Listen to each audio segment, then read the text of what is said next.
예, 안녕하세요. 2023년 9월 13일입니다. 정한영의 부동산 이야기 진행하도록 하겠습니다. 지금 시간에는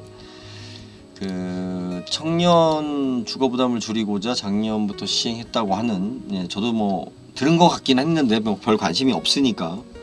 근데 예산을 다 못 썼대요. 지금 뭐 한 30% 정도 썼다고 하는 것 같은데, 이거를 갖다가 뭐 적극적으로 신청을 해야겠죠. 그런데 이제 지금 문제가 뭐냐면 35세 이하까지 이제 청년이라고 하는데, 뭐 저희 때 기준으로 얘기하면 한 25세 이하, 지금 한 10살 차이 나는 것 같아요. 요즘 세대하고 청년이라는 기준이 어떻게 됐든 우리가 청년이라고 하면 결혼하기 전의 사항인 거죠. 결혼하지 않은 친구들을 청년이라고 보통 이제 부르죠. 그런데 이제 결혼 정년기가 늦어지면서 저희 때만 해도 뭐 한 25까지 청년이라면 좀 푸를 청자인가요? 좀 애송이 아직? 좀 풋풋한? 좀 이제 그런 느낌의 어감이어서 청년이라는 말이 직장 생활할 때는 좀 별로였던 것 같아요. 아직 나를 어른 취급을 하지 않는구나라는 뭐 좀 이런 기분이 좀 들었었던 것 같은데, 개인적으로 지금은 이제 뭐 정부에서 생각하는 청년 기준은 34세라고 하니까 35세 이하가 아니라 34세죠. 34세 이하니까 결혼 정년기를 35세까지 보는구나, 뭐 이런 생각이 지금 하게 하는데 예산이 뭐 그렇게 많지도 않고 보니까, 그럼에도 불구하고 30%밖에 소진이 안 됐다. 30%밖에 소진이 안 됐다. 왜 그런가요? 정부에서 돈을 준다는데 한 달에 20만 원씩. 제가 이게 봤더니 문제가 뭐냐면 부모 소득이에요. 부모 소득. 그죠? 부모가 사는 원가구 소득은 중위소득이 100%, 지난해 3인 가구 기준 419만 원 이하여야 한다라고 되어 있어요. 419만 원 이하. 그러니까 내가 독립해서 자취해가지고 사는데 부모님 소득이 400만 원 이하다.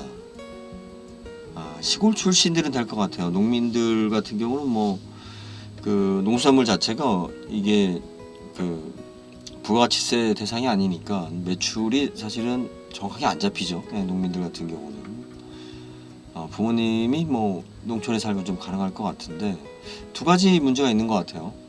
첫 번째는 예산이 너무 적고, 이건 빼고 뭐 어차피 다 소진이 안 됐다고 하니까, 첫 번째는 일단은 조건이 너무 한정되어 있다. 현재 지금 일반적인 사람들 소득 수준에 비해. 그래서 과연 지금 이제 여기 보면은 최저 시급에 왜 그 직장을 다녀도, 최저 시급만 다녀도 월세 지원금을 못 받는 상황이니까 이런 문제가 있다. 그리고 조건이 너무 까다로운 거죠. 그리고 두 번째는 600억에서 뭐 아까 맞나요? 600억인가요? 442억 원. 별로 홍보를 안 했다. 이게 아마 알고 있는지도 모를 거예요. 젊은 친구들은. 그래서 한번 고민을 해보세요. 뭐 우리 지원금 받기 위해서 또 여러 가지 또 이렇게 트릭을 쓸 수 있는 거니까. 내가 소득이 있어도 뭐 내 친구가 소득이 없을 수도 있는 거고. 그렇죠? 또 그런데 이제 돈 문제 같은 경우는 또 이제 좀 투명해야 하는데, 아무튼 뭐 무슨 얘기인가 알아듣는 친구는 알아들을 거예요. 아무튼 이게 내년 말까지 한시적으로 시행되고 1년간 지원을 해준다고 하니까 월세 60만 원에 보증금 5천만 원 이하라고 하면은 뭐 대전은 지방 도시는 충분한 혜택이 있을 것 같아요. 서울은 조금 어려움이 있을 것 같긴 하지만 뭐 서울도 뭐 이 정도면 20만 원이니까 예를 들어서 보증금 5천에 20만 원이면 지금 대전 지역 같은 경우는 보증금 5천이면은 거의 보증금이 아닌 전세금에 해당되는 금액이 될 수도 있죠. 그렇죠. 그러니까는 보증금 5천을 전세금에 해당되는 금액이죠. 그러니까 일단 월세 60만 원, 보증금 5천만 원 이하면 된대요. 그죠? 월세 60만 원, 보증금 5천만 원 비슷하네. 우리 월세를 전세로 환가하면 비슷한 기준으로 잡은 것 같아요. 아무튼 준다고 하는 거니까 홍보가 굉장히 적어서 이 신청자가 없는 것 같습니다. 저희 집 아들은 집 나갔는데 해당이 안 되네요. 저희 집 아들 그 거지 패밀리라고 그러는데 거지 패밀리 거지왕이에요. 저희 집 아들이 거지왕. 진짜로 애들 그 가출팸은 아니고 다들 뭐 직장도 있고 뭐 학교도 다니고 뭐 이런 친구들인데 차를 좋아하는 친구들이 이제 얘가 이제 지금 사무실 그 뭐 공장이라고 하긴 그렇지만 작업장하고 뭐하고 이제 쓰는 공간이 넓다 보니까 그리고 이제 부모들이 별로 터치를 안 하니까 지 맘대로 하니까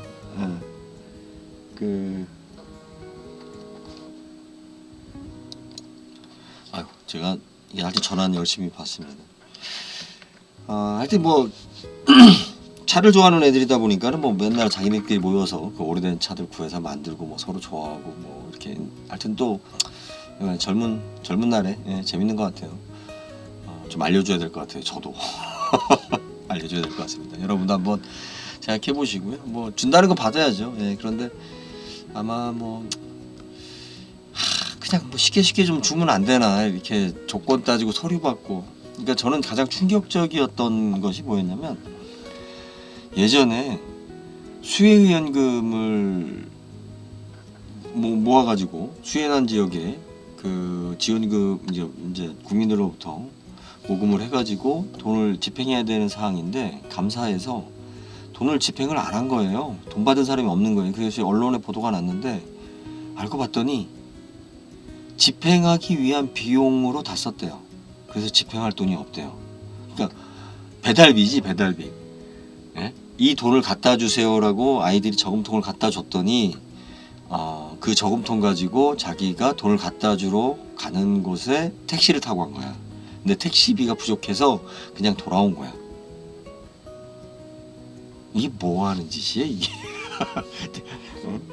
왜 우리가 관에서 하는 거, 그러니까 사실은 이런 부분도 마찬가지예요. 그러니까 실질적으로 정부가 해야 될 것은 이런 현금을 직접적으로 지불하는 문제. 이것이 이제 진보 진영에서 되게 많이 이야기하는 부분이죠. 그 어떤 국민 복지에 대해서 현금을 지급해야 된다. 뭐 특히 이재명 후보가 이제 그런 이야기를 좀 많이 했었던 것 같아요. 뭐 각자의 이제 정치 철학과 가치관이 다른 거니까. 그런데 저는 그래요. 돈으로 지불하는 거, 그러니까 관이 많이 개입하는 거, 뭐 다 이유가 있겠죠. 뭐 완벽한 건 없으니까. 그런데 중요한 거는 효율이 떨어져요. 관에서 개입하는 건 효율이 떨어져요. 특히 돈을 나눠주는 것은 진짜 효율이 떨어지는 일이에요. 그리고 단기적인 일이고. 그런데 우리가 처방으로 봤을 때는 뭐냐면 아직 준비가 안 되어 있을 때, 너무 급박하니까 준비가 안 되어 있을 때 현금 지불을 하거나 아니면 그 일을 할 사람이 없을 때 관에서 하는 거죠.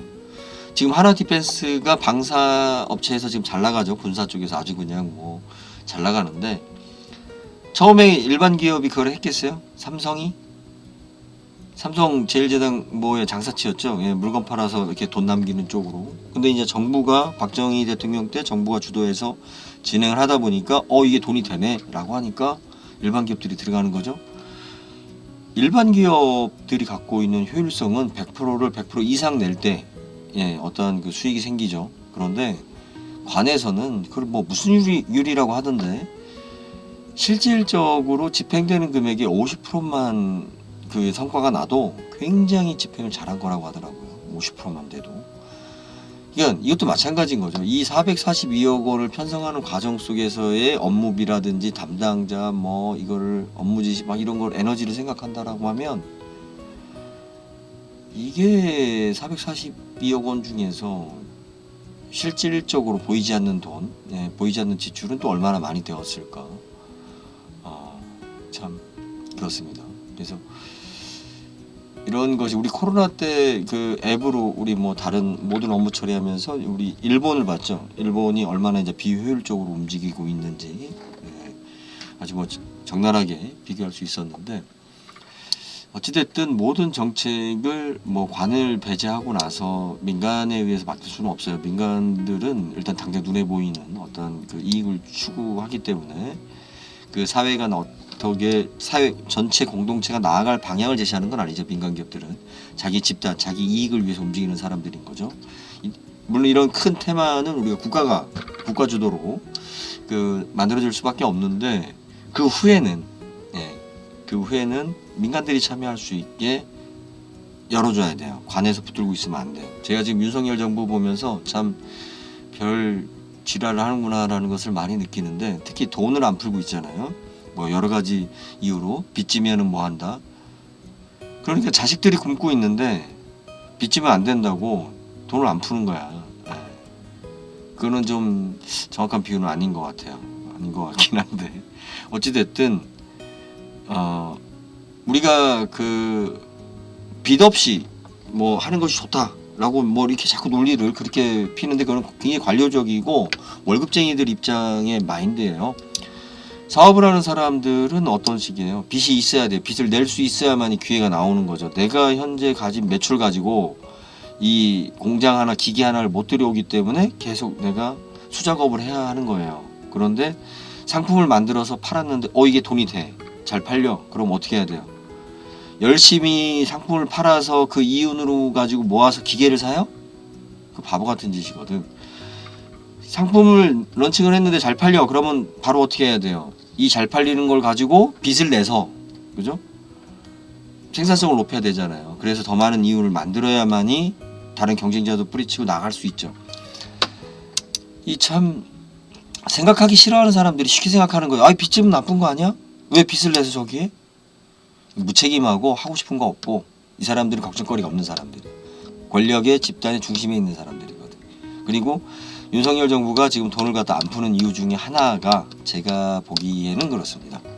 돈을 쥐고 있으면 그죠? 다 잘 보이려고 하거든. 이게 돈 쥐고 있는 게 권력이거든요. 어차피 써야 될 돈이지만 내가 늦게 집행하면 안달이 나거든 상대방은. 그 안달에 제가 지금 아주 큰 타격을 받았습니다. 어찌됐든 뭐 길게 녹음을 빨리 줄여야겠다. 12분입니다. 예, 청년들에게 주는 월세 지원 혜택. 여러분들 이 방송을 청취하신 분들 청년 월세 제도 매달 20만 원씩 1년에 240만 원이나 준다고 합니다. 우리 청년 여러분들 뭐 제 채널에 듣는 분이 별로 없을 것 같아요. 채널 보면 거의 20대는 없어요. 저는 아들한테 빨리 이야기해야겠어요. 야, 빨리 알아봐서 네 주변에 집 나온 애들 빨리 대전에서는 뭐 월세 20만 원이면 보증금 없이도 방을 얻을 수 있는 곳이 조금 음지지만 그렇다고 해서 뭐 치안이 굉장히 문제가 되지는 않으니까 요즘 많이 있습니다. 여기까지 녹음하겠습니다. 감사합니다.